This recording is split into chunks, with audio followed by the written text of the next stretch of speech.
Bom dia, graça e paz para aqueles com quem não falei ainda e para quem eu já falei também. Ah, Antes da palavra, muito rapidamente, eu quero louvar o Senhor, primeiro pelo movimento Neora Brasil, que iniciou de forma até meio despretensiosa na época do MC4, Movimento Congregacional 4 ou Marcos 4, tinha o braço que fazia parte da oração. E a gente achava que depois que acabasse o MC4, ia acabar o Ora Brasil também, mas não teve como não. O movimento de oração não pode parar. E a gente louvou também ao Senhor pela vida da irmã Keila, que é um instrumento do Senhor, que tem tangido esse projeto.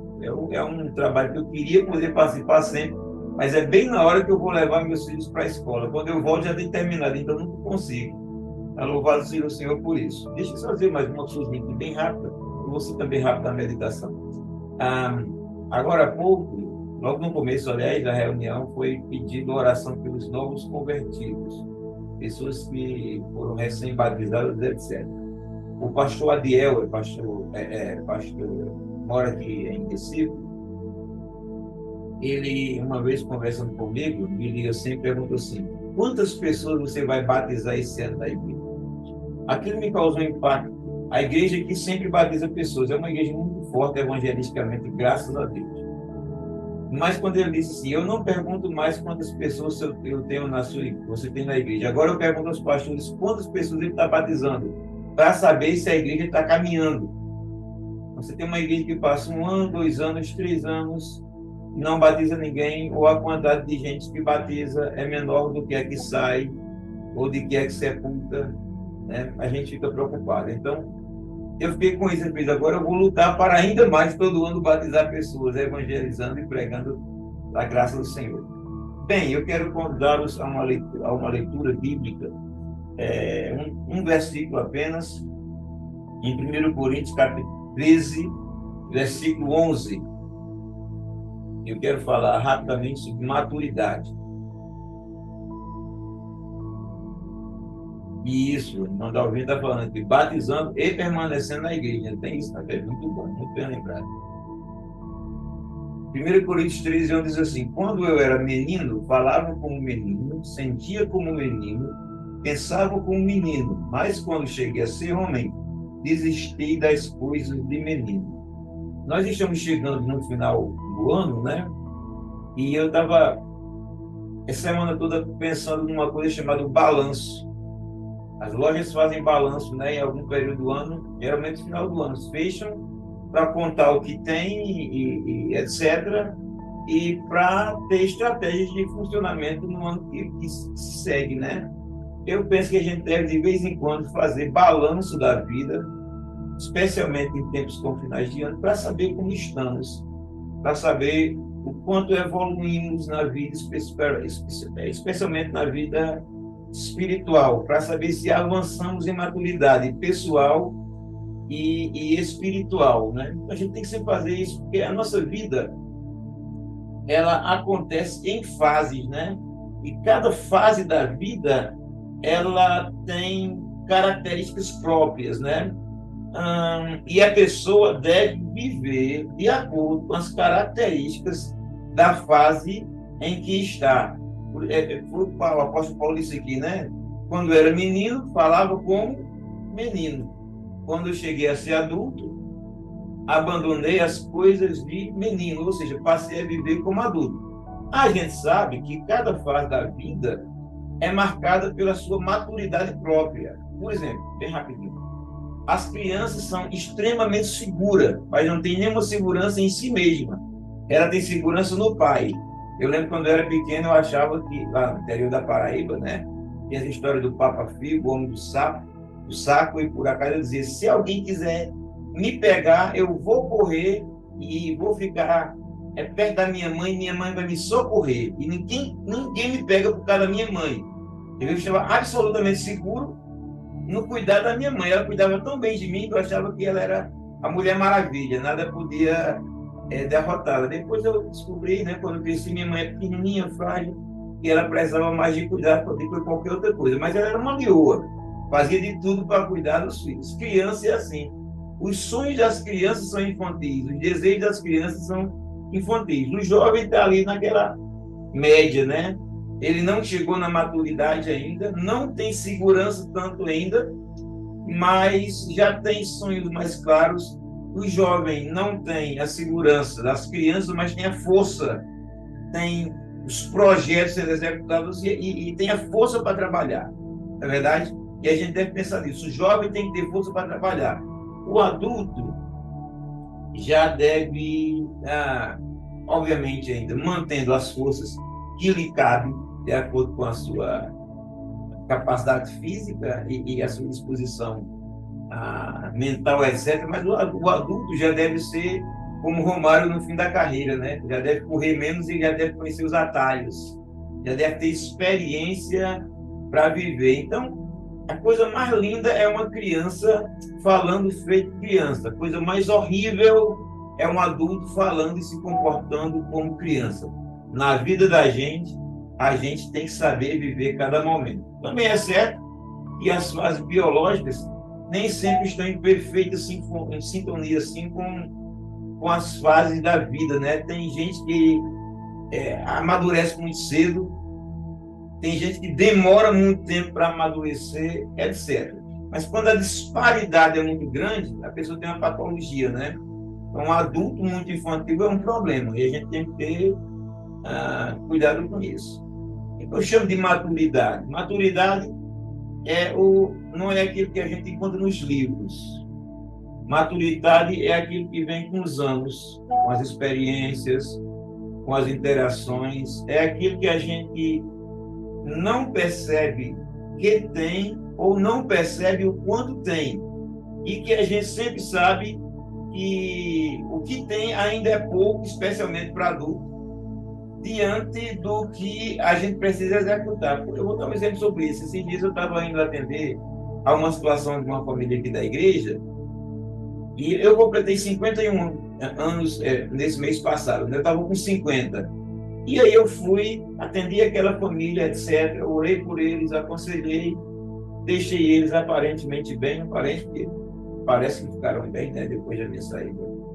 Aí, quando eu vinha saindo do carro, eu fiz uma retrospectiva da minha idade. Meu Deus, como é que eu cheguei e consegui aconselhar uma família numa situação tão difícil?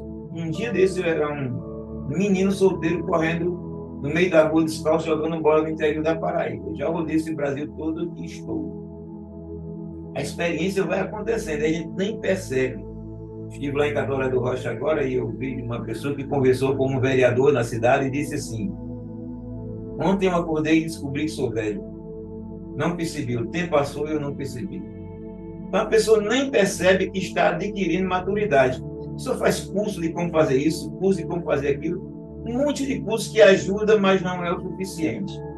Experiência, maturidade vem com o tempo. E a gente tem que atingir, né? Principalmente quem é adulto, precisa atingir ou pelo menos perseguir um bom nível de maturidade na nossa vida. A gente, quando chega à fase adulta, a gente tem que se relacionar de forma responsável e saudável com as pessoas, tem família para criar, tem a obra do Senhor para fazer, e um adulto deve errar menos, deve ter mais maturidade para errar menos. Então, a fase adulta é assim, às vezes eu fico com raiva de ser adulto, né? Eu vejo meus meninos jogando bola, eu vejo eles errando, falando alguma coisa que não deve, e é sério, eu disse, rapaz, eu queria ser adulto. Ou então eu já queria ser velho, bem velho, porque o pessoal diz que velho pode dizer o que quiser, que ninguém, né? Mas eu queria ser velho já assim, já queria estar com 85. E criança pode errar, e velho pode dizer o que quiser. A fase adulta é cheia de responsabilidades, no trabalho, no relacionamento, especialmente na obra do Senhor. E às vezes a gente, como adulto, fica assustado. Eu fico assustado, às vezes, como adulto, né? Tenho uma responsabilidade grandona, eu tenho que fazer isso. Eu tenho que fazer porque eu sou pai e tenho 4 filhos. Tem uma igreja, tem a denominação agora sobre mim, e eu tenho que ter maturidade para ver isso. Como é que a gente consegue?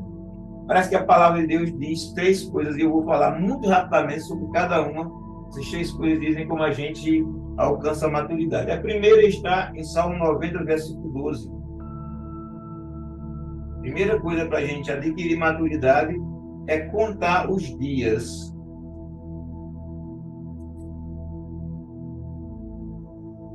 É o famoso texto de Moisés, quando ele estava já no final da sua vida, não conseguiu entrar na terra prometida, e ele diz assim: quem conhece o poder da tua ira e da tua cólera, segundo o temor que é devido? Aí o versículo li o 11. O 12 ele diz: ensina-nos a contar os nossos dias para que alcancemos o coração sábio. Veja o que você já viveu, as experiências que você teve, como isso lhe construiu, onde você errou para não errar de novo, onde você acertou para melhorar, o que você pode ter de proveito nisso aí.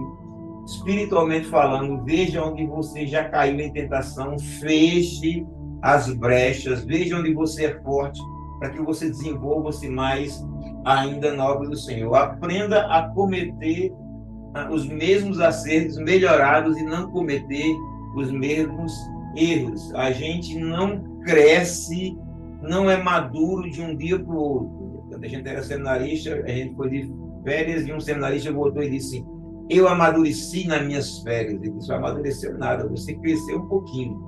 A gente amadurece com o tempo. Conte os dias. A segunda dica é: aprenda com os mais velhos. Provérbios, capítulo 20, versículo 29.